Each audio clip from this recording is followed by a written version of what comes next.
It's my great pleasure to welcome two ladies who need absolutely no introduction, Shabana Azmi ma'am and Sangeeta Datta ma'am. Thank you so much for taking the time to talk to me today. Welcome, pleasure. So we're here to talk about the Ray season at the BFI, which is taking place throughout July and August. So Shabana ma'am, I'd like to start with you. Now I understand when you were offered Shatranj Ke Khiladi, you said yes immediately and asked no questions at all. Is that right? Yes, absolutely, yes. Yeah. So at the time, how familiar were you with Satyajit Ray himself, the man Satyajit Ray, and his works? Considering that the majority of his works were in Bengali up until then, did you expect that you would get the chance to work with him in a Hindi feature? Listen, I am a student of the Film and Television Institute of India, and Ray was somebody we saw almost every single day. So I was very familiar with his work. But of course, he hadn't worked in Hindi or in Urdu before that. So for me, it was like a distant dream because I don't speak any Bengali. And when the chance came, it was a very interesting story that he had picked up. And although I have a very tiny part in it, I was absolutely delighted I got the opportunity. And it surprises me that it's such a small part, and yet so many years later, when there's a retrospective on Ray, then Shatranj Ke Khiladi seems to be quite a central piece. And we are having a premiere of it at the Venice Film Festival. Right. You know, it's called. So I'm lucky. And Shabana ji is also the poster girl for the BFI season, as you see. Giant posters everywhere. How does that feel, Shabana ma'am? As you know, considering the range of work that is being kind of displayed at BFI, how does it feel to be the poster girl for the whole season? I've just been a lucky gal, you know, at the right place at the right time, and that's just pure good luck. Right, Sangeeta ma'am, can I come to you now? Now, I'm currently reading Torun Majumdar's autobiography, Cinema Paradiye. The late should say Torun Majumdar sadly passed away yesterday. Now, he's actually spoken in that book, he's spoken about the buzz in Kolkata when Poter Pachali released. Mm-hmm. So kind of on those lines, can you tell me about your introduction to Ray? And what was your first memory of watching a Ray film? Yeah, as I said earlier, Pote Pachali is before my time. So although chronologically it's the first film, I actually remember seeing Goopika and Bhagavan as the first film, which was a children's film, which I saw as a young child. And because the story was already with us, you're told since you're an infant, it was absolutely marvelous to see that literary element being transferred onto the big screen. And that's true for a lot of Ray's films. I mean, barring a few screenplays which are original, almost all his films are adaptations of well-known stories by very well-known writers. So yes, Gopi Gayan and the magic of the boons that they get from King of Ghosts, whatever he did with the dance of the ghosts, the entire sequence, which is musical, and the dance of the ghosts, all of those things which were so cinematic, it was just marvelous. So I do remember that as my first one. And then Pote Pachali a little later, I was also part of a film society movement at that time, which Ray himself had started with Chidananda Dasgupta. So there's a very big historical tradition. In fact, I must tell you that in Jadavpur University, the day we had our, we were awarded our degrees, the convocation, Satyajit Ray was awarded his DPhil, honorary DPhil, and he was there. Wow. And that's the first day I summoned up enough courage to talk to him. And when I told him that I'm working for the Film Society movement, he actually invited us to come and talk to him later, where he talked about some European films which we should see. And walking into that historical study, which we've seen so much in photographs and has been recreated, that's just a marvelous memory that we have. That's amazing. That's very rare. You're very lucky, but I mean, both of you are very lucky to have those memories. We can only see it on TV screens. Unfortunately, we're really short on time, but a couple of questions I would like to get in. Shabana ma'am, now I recall reading somewhere that when tea was served in Satyajit Ray's house, it was served exactly the same way that your mother used to serve it. Sorry, when tea was served in Satyajit Ray's house, it was served in exactly the same way that your mother used to serve it, with the tea cozy and that sort of thing. That's true. I mean, it was a huge ceremony. You know, he up to tea, which is what my mother drank too, and it would come in a tray, and it was really in the proper English tradition. And suddenly it warmed the cockles of my heart, because that was what we experienced every single day at home. And study, you cannot imagine a study with more books than that. There were books on the floor, there were books on the table, there were books on shelves, there were books just everywhere. It seemed like, I don't know how this huge big man had fitted into those. Ma'am, this is actually my question is actually related to the books. Now, Satyajit Ray and your father, BFI Azmi sahab, were both regarded as literary geniuses. Did you see any parallels between both of them? No. In fact, the question has not even come to my mind, except that I do remember that my father's study was also filled with books.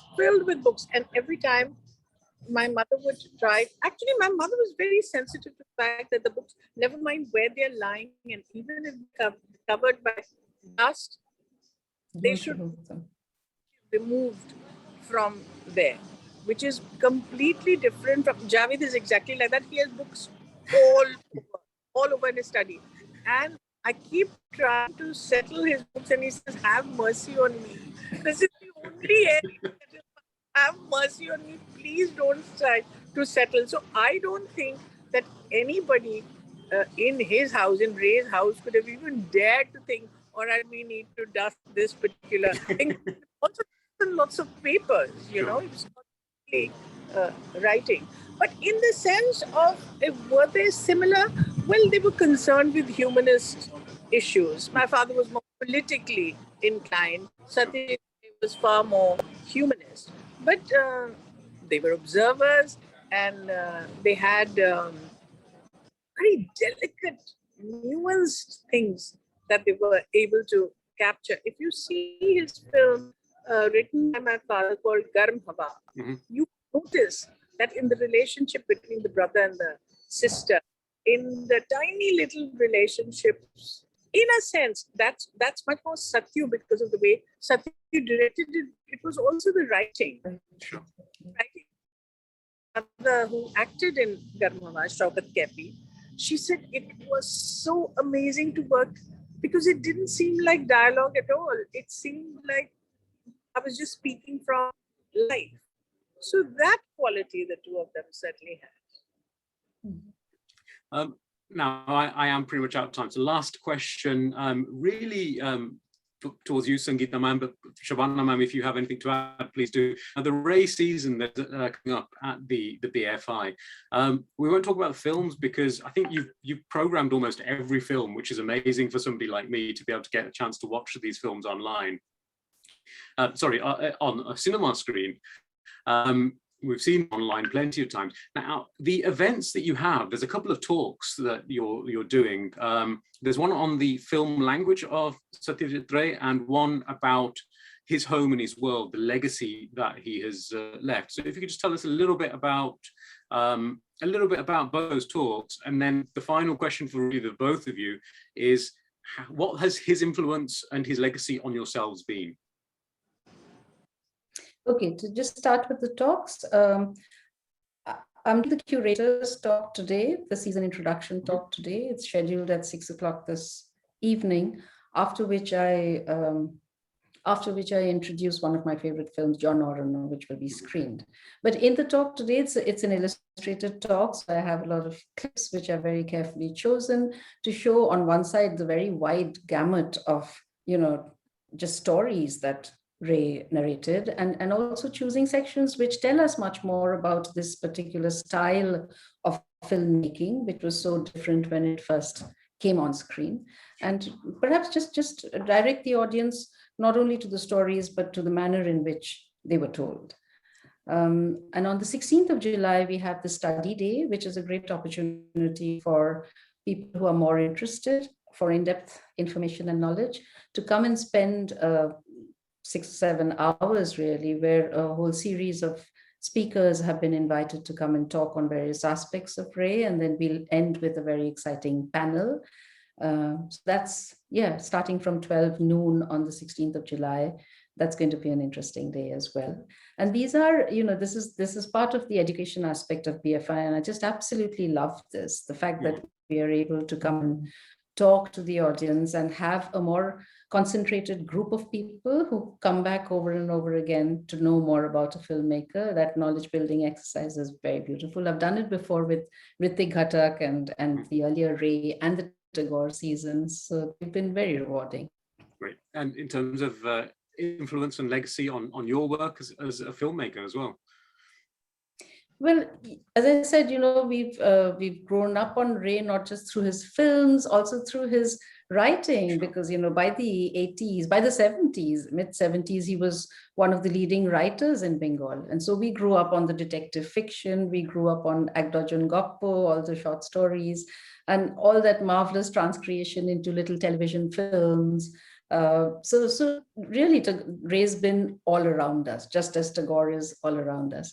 So whether you're doing this consciously or not, certain things do seep in. And after Ray passed away, when I was in Bombay, and I was also part of the Film Society there, we showed his entire retrospective. And that's the chance, like early 90s, 92, 93, when I got a chance to see his films again chronologically from the beginning to the end. And that, I must say, was a life-changing experience. That stayed with me because by then I was grown up as well. And that stayed. And when we think of stories and characters and treatments, a lot of that observation and that deep empathy that you can have with characters, and even minor characters, to bring them to life and not keep them as flat and wooden, all of those ideas come in. It's amazing. And Shabana ma'am, the influences that he's left with yourself through Shatranj Ke Khiladi and of his other works as well. Well, for me, because I'm an actor, the greatest influence obviously is the care with which he cast his characters. He would take great care to see that they look like the part. And he had so many interesting faces that he chose. Not people who were there for star value, but because they fit the character.